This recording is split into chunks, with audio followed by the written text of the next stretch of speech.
барын таанууга мүмкүн эмес. Ошондой болсо дагы бир аз аракет кылабыз.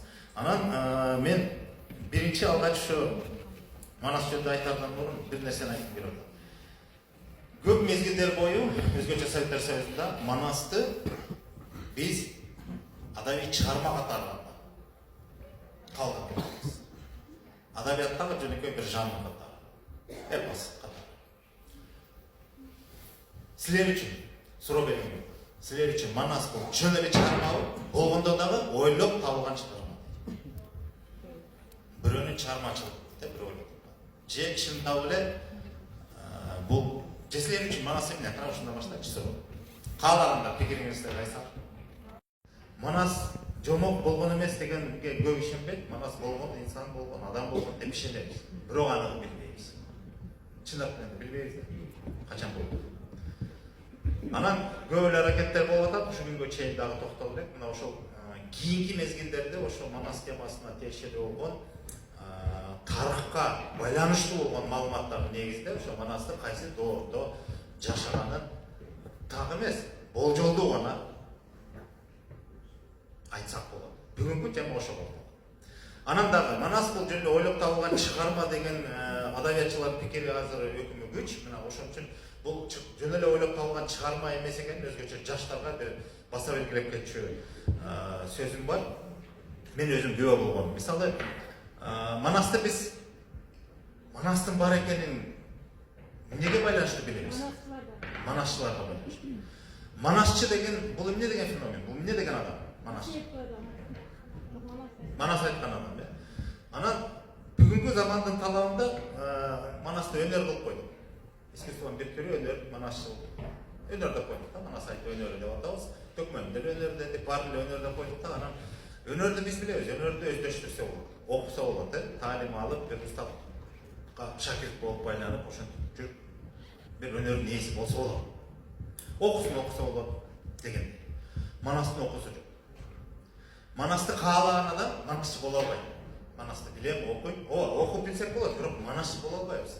Анан манасчы болдук дегендер азыркы заманда бар. Эгерде жаттап алып, өнөр катары тутканда, ал эми артист деп койсок. Бирок манасчы артист эмес.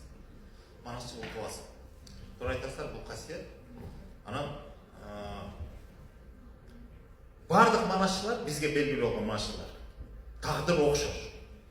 Көбүнүкү бир балакатка толуп 12 жаштан 15 жашка чейинки өткөрүп куракта бир керемет окуяга кабылышат. Же түш көрөт, же бир өңүндө бир окуя болот. Кыскасы бир Манастын каармандарына кезиген, же Манастын өзүнө кезиген. Ар кандай түрдүү, бирок уңгусу бир. Ошол каармандар менен аралашып, башка дүйнөгө барып келишет да. Манастын дүйнөсүнө барып келишет, түшүнөн болобу, өңүнөн болобу. Анан ошол жерден бир даам алышат, батасын алышат, тапшырма талабын алышат. Анан ошондон кийин кайра учурга келет дагы, эмне болгонун өздөрү түшүнбөйт көп нерсе, жомок болгонбу, түш болгонбу, эмне болгонун түшүнбөйт дагы. Анан ошол элес булас эсинде калганы, туюп калганы, баягы даам тап калган, даамы да кетпей калганы, көбүнүк ушундай болгон. Анан жүрүп отуруп ушул турмушта күнүмдүк тиричилигинде анан жан дүйнөсүнө бир өзгөрүүлөр баштайт. Сезбегенди сезе баштайт, туйбаганды туя баштайт, көрбөгөндү көрө баштайт, башкалар көрбөгөндү. Анан ошондой сезимге кабылат дагы, анан ошол сезим уйгу туйгу болуп жан дүйнөсүн жана жай алдырбай, күчтөп барып, анан оозуна аябай мындай бир кадимки уйкаштырып бир түрүндө сөздөр, ырсактар келе баштайт да, анан айта баштайт. Айтканга бизге оңой, жеңил. Айтсак ким билет дегендей. Бирок мен силерге бир окуяны айтып келем. Мен өзүм күбө болгом, анан ошондон кийин чын эле манасчылык бул касиет экенин мен ошондо баамдагам да. 2011-жылы Каркырада, кадимки Манаста айтылган жанагы Көкөтөйдүн ашы өткөн Каркырада бир иш-чара өттү. 1916-жылкы окуяга арналган 95 жылдыгы, эми Үркүн деп атабыз, улуттук боштондук деп атабыз, ошол окуяга арналган бир чоң иш-чара аш өтөт Каркырада 11-жылы. Ошол жерге барып калдык. 20дан ашык боду мал союлат, эл келет. Ушундай бир эскерүү аш болсун деп, баягы 16-жылы шейит кеткен же болбосо курман болгон аталарыбызды эскерүү деп ошол жерде иш-чарада. Анан 4 жашар жаш бала ата энеси менен албетте келип ошол жакта манас айтат. Ошол кезде аты катуу чыккан Үмөт деген жаш бала эсиңерде. Азыр ал жигит чоңоюп, мына 11-жылы 4 экен, азыр канчада болуп калды ошондо? 16-17ге чыгып калды ошо. Андан да көп го дейм. 18ге чыгып калды ал жигит. Акыркы убакта көп чыкпай калды. Анан ошо 4 жашар баланы манас айтканын уктум. Биринчиден, баарыбыздан да ойлонууга. 4 жашар баланы баарыбыз көрүп жүрөбүз. Балдарыбыз, бөбөктөрүбүз бар, бирөөлөрдүн неберелери бар 4 жашар. 4 жашар бала эмне сөз сүйлөйт? Ойлонсоң, кандай сөз сүйлөйт? Тили жагы чыгып, аң секими жагы калыптанып аткан, бир нерсени түшүнөт, көп нерсени түшүнбөйт. Бирдеме сурасаң жооп берсе, жакшы, жооп бербей калышы да мүмкүн, ушунсундай эме. Баары кел, ары тур деген, ичен ойнойн барам келен дегендер деле айтпаса негизинен көп нерсени баланы жашоону тааный бекет. Ошондо 4 жашар баланын манас айтканын уктум, анан мен эле эмес, бир топ киши укту ошо. Кадимки эле Саякбайды кичирейип койгондой да. Анан тили эле бир аз чулдурактай, бирок манасты күпүлдөтүп айтып атат. Окуянын баарын айтып атат. Окуянын жүрүшүн кадимкидей. Анан чоңтап алды дейин десең, андайга деле бара албайт. Аны бир таңалып бүтө элек да, анан башка нерсе биздин оозубузду ачып, ошондой күнү баа берди да. 5 мүнөткө жетип жетпей, атасы аркасынан келип, эдин алдында, болдун алдында, ал жайдын күнү тышта болчу, бир мындай шылтак элекке эскербей отуруп, эдин алдында элдер тышта отуруп, ачык аспан алып барат. Анан бала боз үйдүн капталында ошондой бир жерге мындай сахнада эле жок, талаада. Манас айтат. Анан атасы аркасынан келип, бала манас айтат. Турган жок. Атасы аркасынан келип, даалысына сылай баштады. Даалысына сылап атат, биз турабыз, эмне болуп атат? Биз түшүнбөй атабыз.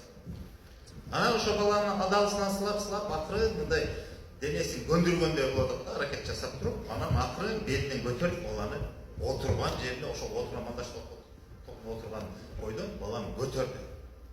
Элестетип атасыңар. Көтөрдү да, анан бизге башныкке, бизге белги берди, мен алып кеттим деген. Бала токтогон жок, күпүлдөп айтып атат манас. Сезген жок. Бирөө келип аны көтөрүп алып баратканын туйган жок. Бала күпүлдөп манасты айткан бойдон кетип атат. Аны көтөрүп баратат, тиги айтып атат. Колун жаны сабап атат, үн басым күчтөп атат, ыргагынан жанбай кадимкидей күпүлдөп атат. Атасы акырын алып туруп, боз үйдү айланып барып туруп, жана нешинен боз үйгө кирди. Боз үйдүн ичине киргенде да бир топ үйдү жаңырып атты манас айтып. Элдин баары таң калды.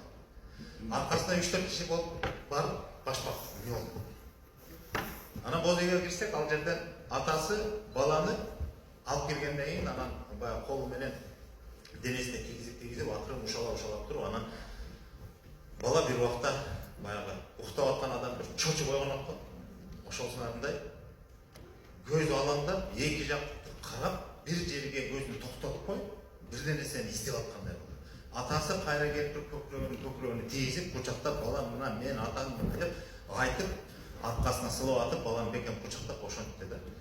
Ал бала болсо көзү менен эки жакты карап, алаңдап, каякта эмне болуп атканын түшүнбөгөн, баягы өзүн жоготкон адам сыңарындай, ошентип бир топко чейин, бир топ эмес, бир аз маалга ошентип кыйналгандай сезилди.